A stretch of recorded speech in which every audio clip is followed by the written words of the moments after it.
Takže toto, čo vidíme, je Samsung Galaxy S6. Hlavné predstavenie výstavy MWC 2015. Je to flatová verzia, to znamená 5,1 palcový, naozaj hustý displej, veľmi pekne vyzerá. V tomto prípade si všimnite ten dizajn, že má pekné zaoblené hrany a to znamená, že si ho pohodlne budete držať v ruke, nebude sa vám šmýkať v ruke a ten pocit z toho, že ho chytíte do ruky, je naozaj veľmi pekný. Druhá vlastnosť, ktorá je podľa môjho názoru veľmi zaujímavá, je, že z akejkoľvek obrazovky s dvojitým potlačením sa dostanete do fotoaparátu. To znamená, za 0,7 sekundy ste v tomto programe a môžete okamžite realizovať fotografie. Podstatným spôsobom je prepracovaný aj ten interfejs, je zjednodušený, veľmi ľahko sa v ňom orientuje a všetko máte, tak povediať, pod palcom. Základom je 14 nanometrový procesor, k tomu 3 GB pamäte RAM, v pamäťovej možnosti sú 32, 64 alebo 120 GB.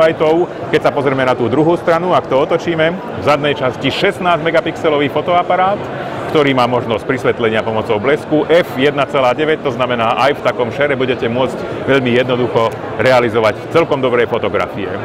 V tomto prípade ide o modrú verziu, ale existujú napríklad biela alebo čierna. Keď sa ešte pozrieme na tú prednú stranu, predná kamera 5 megapixelov f1.9, opäť je to zariadenie, ktorým môžete realizovať aj selfie v takých podmienkach, ako je napríklad bar alebo niečo podobné.